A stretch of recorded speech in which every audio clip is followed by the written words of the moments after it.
Welcome to the Discover podcast, where we view faith as a discovery journey with Jesus to help you become the person God created you to be.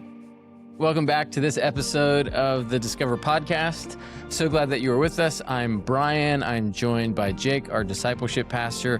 So glad that you could tune in again. Over the last 4 episodes, we've been talking about this idea of your story and specifically how you can share your story. We've talked about the idea of who is in your life that you can be sharing your story with. And we've talked about your story in a couple of different ways. One, there are these ongoing Kairos moments. We've talked a lot about that over the last year, these moments where God comes crashing into your life, the kingdom comes near, and how do you share those moments along with sharing your testimony, the story of how God has specifically changed your life. And then in our last episode, we talked about how do you then transition from talking about your story to God's story. And today we're talking about the idea of inviting people into what we're calling a storied community. The assumption is that transformation, that spiritual growth, even conversion sometimes happens best in the context of community rather than in isolation or just a one-on-one relationship. So how does it work that you invite somebody into what we're calling a storied community? And so as we get this conversation going, we first need to define what do we mean by a storied community. So Jake, what is a storied community? So I think almost every community has like this story that they tell, like that they live out, not just that they tell, but they live out, like that's where their identity comes from. There's all these different things. So the idea of a storied community in a faith setting is what stories are shaping how that community interacts with one another. And I think in a community, it means a shared story. There's like this, and that could be like rituals, habits, ways that they talk, things that they do. And if you're inviting someone into that type of community, they're going to be experiencing the truth of that community or kind of what that community believes and does in multiple different ways, because the community just does those things. It's just who they are. Yeah. Yeah.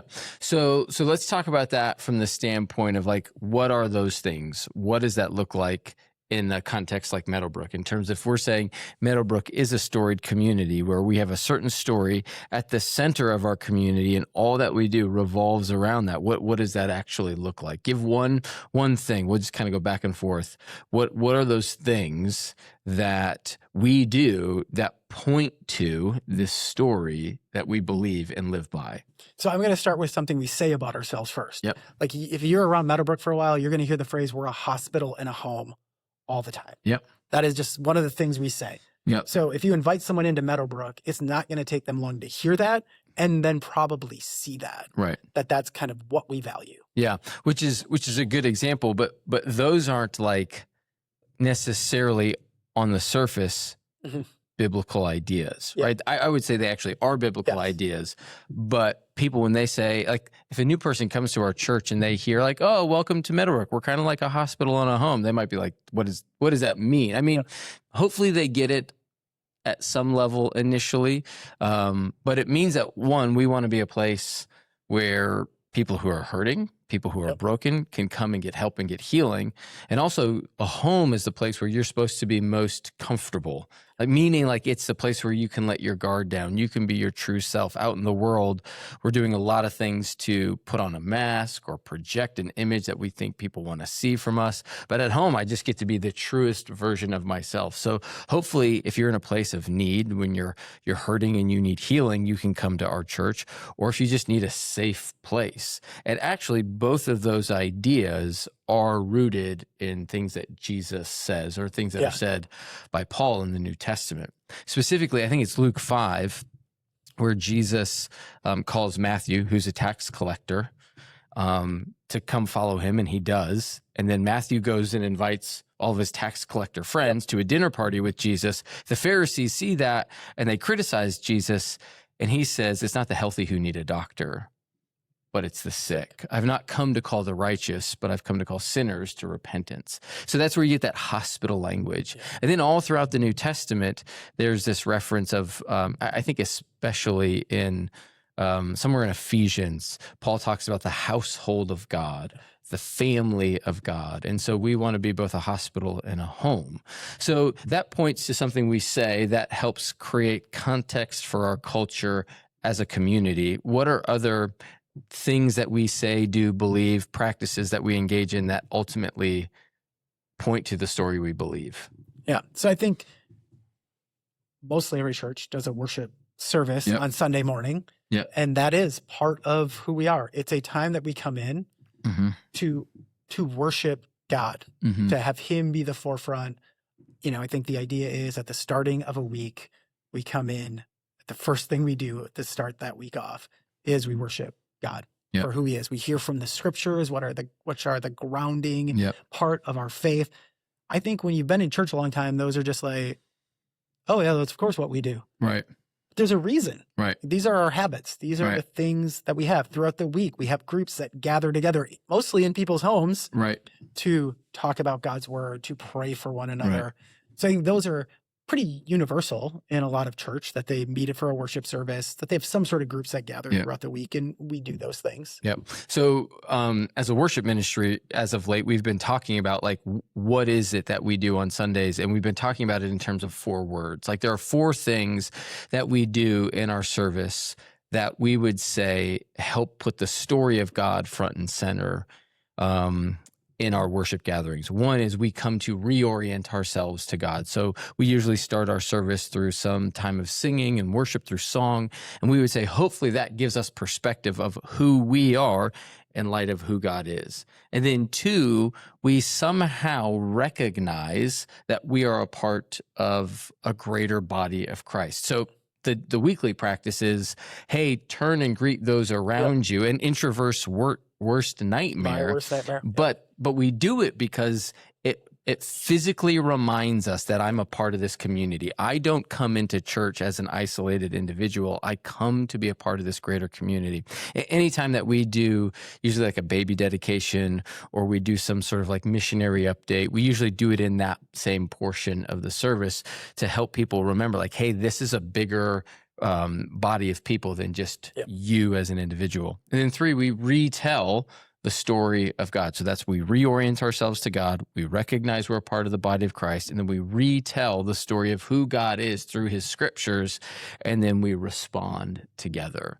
Now, one of those responses that we do on a monthly basis is the Lord's Supper, communion, and that is a physical, tangible way to rehearse, retell, remember Jesus' sacrifice and his death on the cross. So that would be another element of what we do as a community to remember the story of who Jesus is.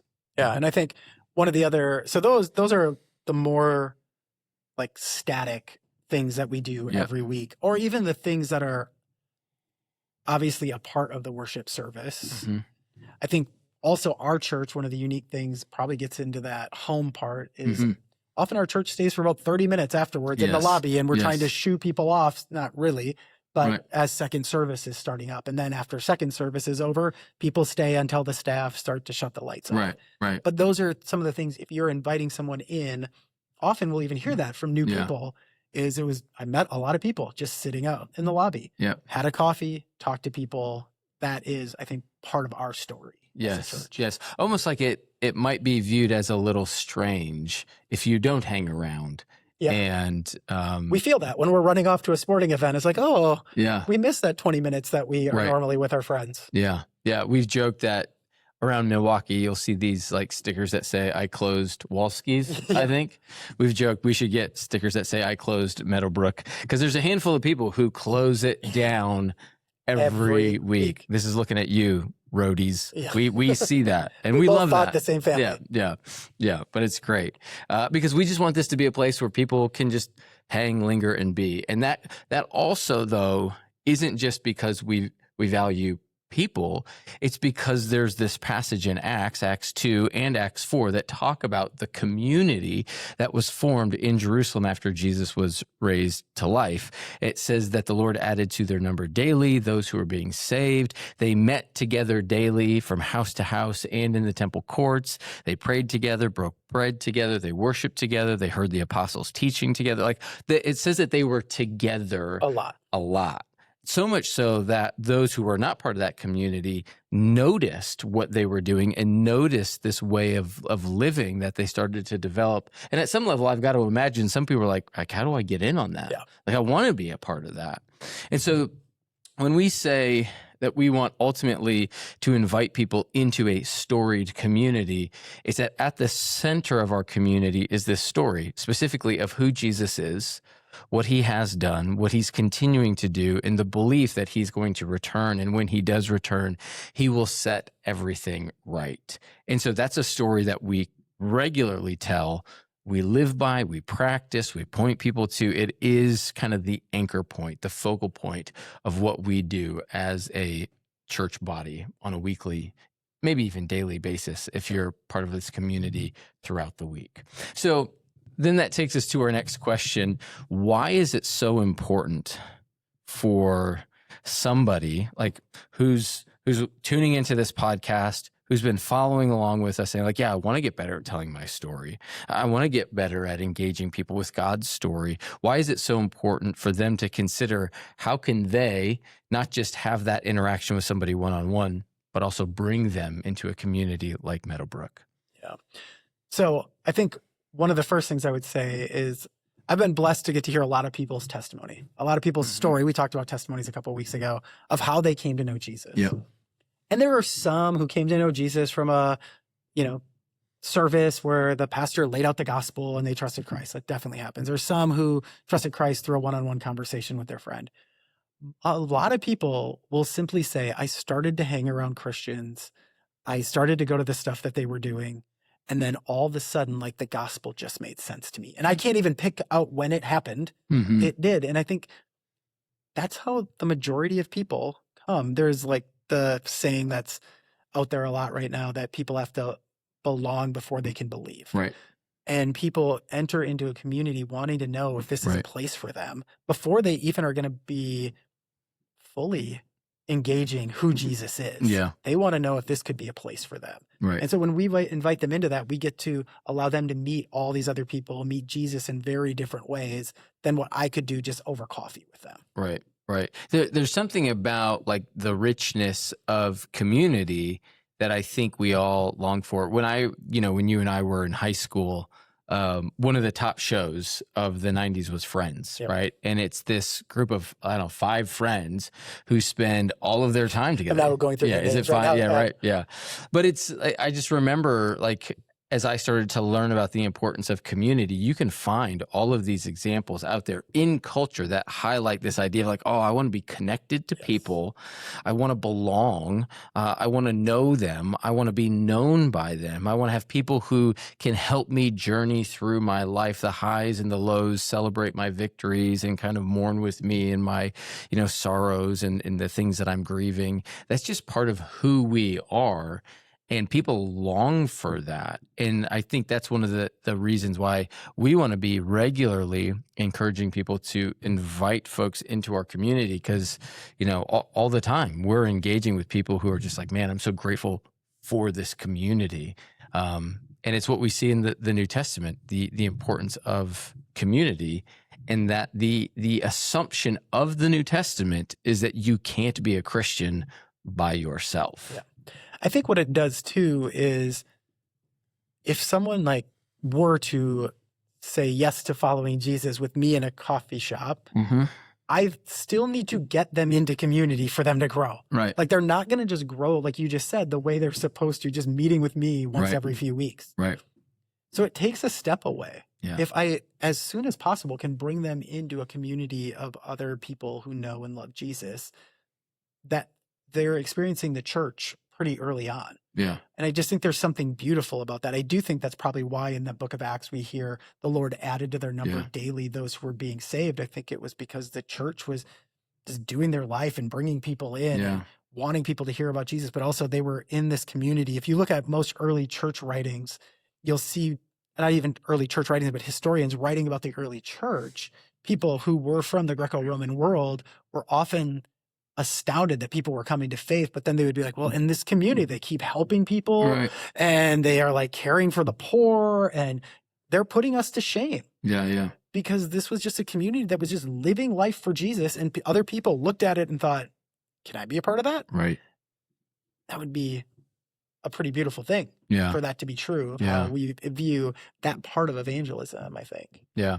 So let's talk about what does a person miss out on in terms of like their growth and development if they're not part of a community, and kind of at the same time be naming what are those things that help somebody grow in their faith when they are a part of a community. So let's talk about it from the negative. Like, what do they miss out on if they like, I want Jesus in my life, but I'm just going to do it alone. I'm not going to worry about being a part of a church body. Yeah, they missed being known. They missed who were we created to be. Like from the beginning of creation, there's two people. Yeah. Like they were just never independent. I think you miss out on other perspectives. Yeah. I don't know how you would grow. I still am wrong about a lot of stuff, and I need other people to help me. Like, yes, you are, Jake, all the time. You're wrong about a lot of things. Don't even listen to what I'm saying now. Right. But I think like that idea, that idea of just being able to hear from other people, and just having what iron sharpens iron, like that is a way that we grow. Right. And then I would also say just service and mission. Like it's hard to do that by yourself. Right. Doing that with other people is, I think, how we were created to be a part of that. Yeah. So one of the passages that came to mind as you were naming that is this idea of, I think it says it in Colossians and in Ephesians. So in Ephesians, it's Paul's prayer in the middle of his letter in chapter 3. He said, "For this reason, I kneel before the Father, from whom every family in heaven on earth derives its name. I pray out of his glorious riches that he may strengthen you with power through his Spirit in your inner being, so that Christ may dwell in your hearts through faith. And I pray that you, being rooted and established in love, may have power together with all the Lord's holy people to grasp how wide and long and high and deep is the love of Christ, and to know this love that surpasses knowledge." And here's the whole point. Like, here's the "so that" statement, that you may be filled to the measure of all the fullness of God, right? So we experience the fullness of God in the context of community. So we miss out on that means like literally that means you're only experiencing a part of God, not the fullness of God, if you're not living life within the rhythm of some community. I don't know if this is true off the top of my head. I'm going to guess that it's true, that there's a lot of yous in this, that he may strengthen you with power through his Spirit in your inner being.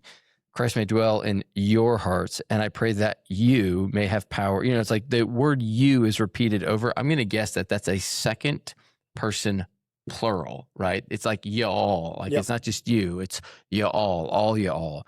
Highlighting again, like Paul is assuming the community, and he's not writing this to an individual. He's writing this to a community, and how important community life is for the believer. Yeah.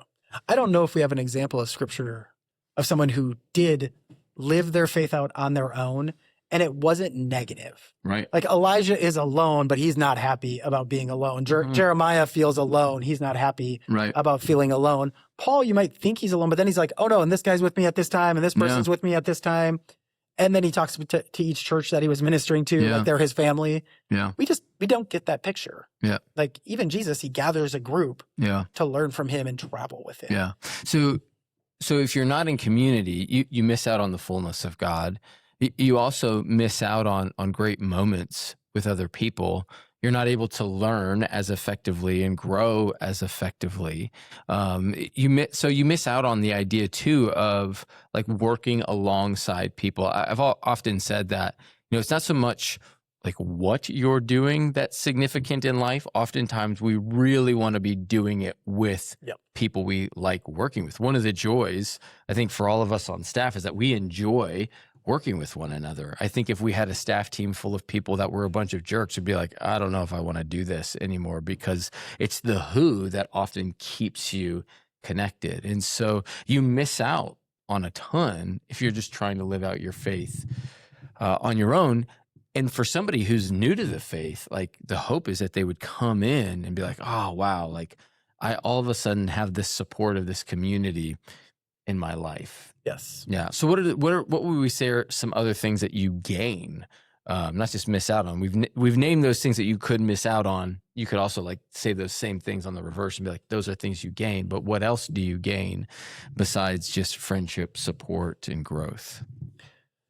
Yeah, I think humility, and that sounds weird. The more I'm around other people, the more.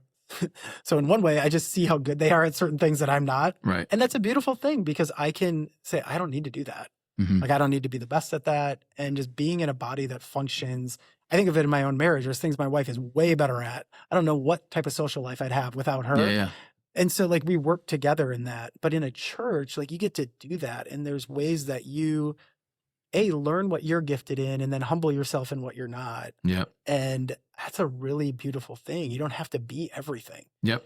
You also learn how to ask for help and how to give help, like both inside a healthy community like that. And I think our culture can grow at both of them, learning how to ask help and learning how to help others. So I think you get both of those type of things too. Yeah. And I think with that, it's important to note that we don't paint this, picture of community with rose-colored glasses, like it's always rainbows and butterflies and lollipops, and there's never any hard moments, and that we're just all skipping through life together. Because the other assumption of the New Testament is that like community is also challenging. Because we are all fallen people, because we're all people who are in process of being redeemed. We have been redeemed through Jesus, in that like our place in eternity is secure, but we're also continually being redeemed and refined and sanctified through Jesus' continual work in our life. And so when my broken parts bump up against your broken parts, it can create friction and conflict. But if we move towards community, especially in those moments, it helps us grow, it helps us heal, it helps us become more emotionally aware and mature, and we can actually become people who are skilled at working through hard things, which I would say is an incredible witness to the world. Like if Christians could get to a point where they can be the leaders of conflict resolution in the world, like the world would be coming to us regularly. Can you help me figure this out? Yeah. I think if the church could live out the idea that we have disagreements and we stay united within disagreements, especially in our current moment in the polarization of things, where it's like you disagree with me on something, so I'm out of this relationship. If the church can hold the tension of, you and I actually see this differently, but we're going to walk through this. We're going to love one another. Imagine people coming into that. Yeah. I think those are the type of testaments. That's what that storied community is. You're inviting people into a community that could have unity without uniformity in how we believe. You invite a place that can be sinful and broken, but yet beautiful, and see that. I don't think people want fake communities. Right. I don't think people want a community where they're supposed to wear a mask the whole time and leave being like, because I think it was Brennan Manning once said, if you are producing like a false image to people or your false self, and you walk in and you do that. And if you do that in church, you're never going to feel known because all people will ever know is the false version of you. Yeah. And so a church that like drops the false self and just says, here's who I am. Yeah. That's how you actually get known. So a community that really lives that out, where here's who I am. Now, that doesn't mean you have to say everything about that is right. Like I actually have to grow. I'm moving towards something that's more Christ-like in my life. I want a cruciform life, but I think that idea too of imagine if people like walked into a church and like, I can be my true self. These people are still going to love me. They might challenge me on certain things, but this is where I can come and be like that. Yeah. And so let's talk about like practically, like what does it take? How do you go about actually inviting somebody into a storied community, whether that's specifically Meadowbrook or another community like that? What are some practical ways, practical things that you can do to make that invitation? I think the first thing you can do is you can invite somebody to come to church. I think this seems so basic. But I remember you and I, like, we had shared an article with each other, and I can't remember, was it 8 out of 10 or 9 out of 10 people said. It was high. It was like crazy high. Like, even if we go 8 out of 10, let's go the lower one. 8 out of 10 people said they would go to church if someone invited them, like one of their friends. That to me is crazy. Even though people have a maybe negative view of church, they probably have a positive view of you. And so if you invite them in, they might say yes, maybe only to come once, but it's still culturally normal. Like church itself. I would say within the last 6 to 8 months, I can count 4 people who I've invited to church. One of them kind of invited themselves, right? But 3 people who I've specifically invited all said yes, all were positive, all were like, oh, wow, thanks. And again, maybe we've said this in this series somewhere along the way, but I've started to wonder, it might be that non-church people just naturally think to themselves, I'm not allowed there. Yeah. Like I can't just walk in. There's some sort of protocol that you have to be invited. Like it's somebody's home. I mean, if we're saying this is a hospital and a home, which this is not true, but they might have that perception of like you go to somebody's house. I can't just walk into somebody's house. This is not that kind of house. Yep. Like anybody is welcome, but I don't know if people in the community actually have that perception. Especially if you've left it. Because Right. a lot of people grew up with it. Yeah. We're in Milwaukee. You know, most people here probably grew up in a family that had some church going, maybe just Christmas and Easter. But if you made a decision to leave, or maybe even didn't make a decision, but still just quit going, it can feel like it's a bigger step to enter back in. And being asked might be what you need to say like, oh, I actually could do that. Like, and I think it's just I think what happens is we think we're going to offend people by asking them. And I'm like, it's the most loving thing we can do because you're inviting them into this community where the center of it is Jesus, the greatest being, God, person, who ever lived. Right. So why do we view that as something that is a negative instead of, well, no, this is actually a really positive thing and a positive place. And we're not the perfect church. And so I probably want to share that with them. Like, we got our stuff. We've got our stuff.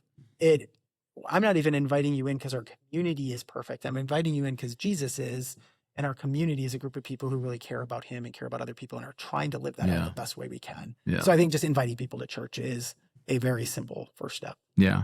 So let's come up with some other thoughts and ideas. Yes, invite people to church. What are other ways you can invite them into a storied community? On occasion, there are events we put on as a church that you can invite people to.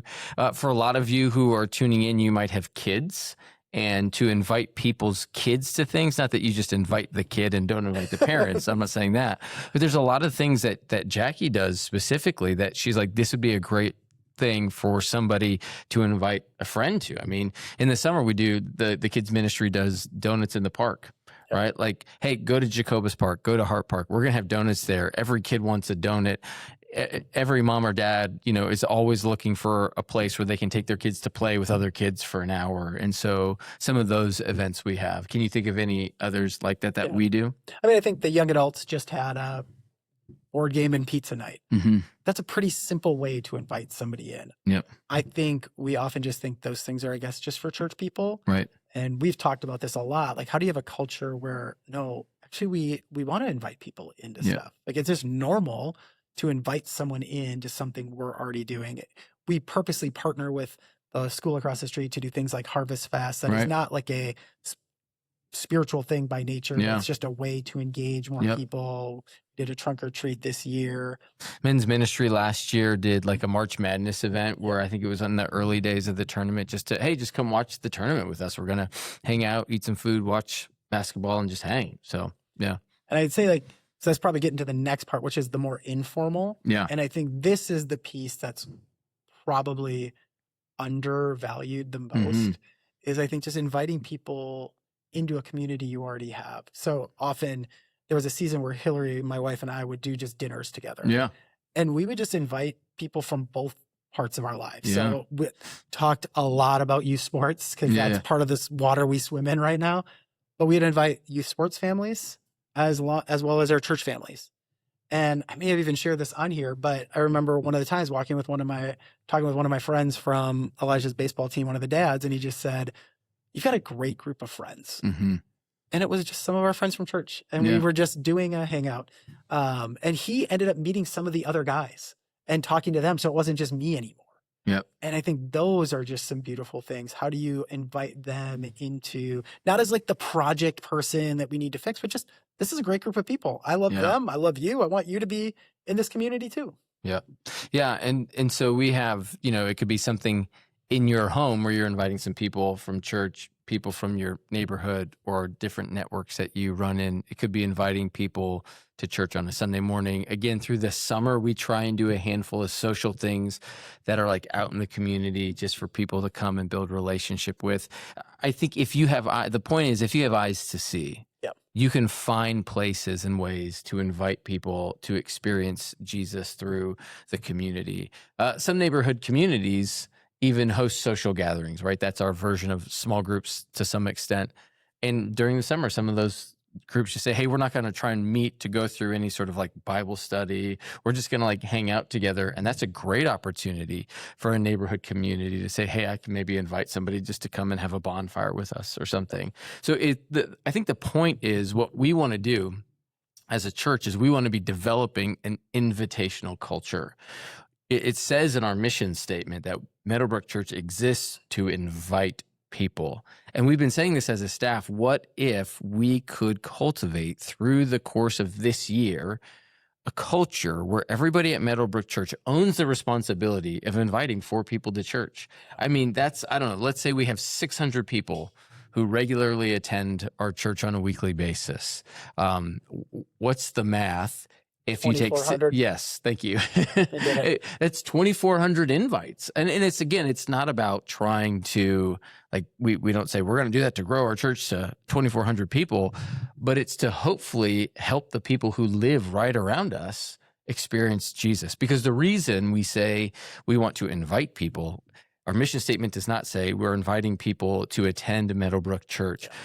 It does not say we're inviting people to become members of Meadowbrook Church. It says we're inviting people to discover Jesus and become his fully devoted follower, who in turn influences the world. And so that's really the hope of this, is to cast invitation for people and cast an imagination for invitation for people, that what we're doing is really trying to, like, not just help them hear our story and maybe come to know Jesus, but it's being part of the body of Christ so that we can all experience the fullness of God. Any kind of final thoughts for you that are turning over in your mind as we start to close this thing out? I was just doing the math of 2,400 and then what's 80% of 2,400, but I don't want to take my phone out. Right. But I just think, like, that is this beautiful thing. And you said it, because I think what can get lost in this is it can seem like, how are we just filling our church? Right. That is the last thing I want. I would love for people to come to Meadowbrook, say, like, I love Jesus. This might not be the church for me. And where other churches are being impacted, other faith communities.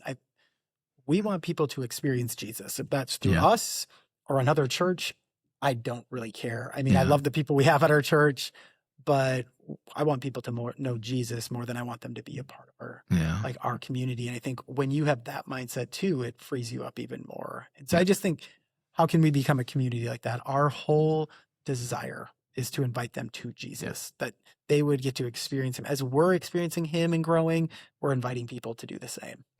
Yeah, that's great. And so to kind of summarize where we've been, hopefully you've tracked along with us, getting you to think about who are the people in your life who you can connect with and share your story with, and maybe even first and foremost, hear their story.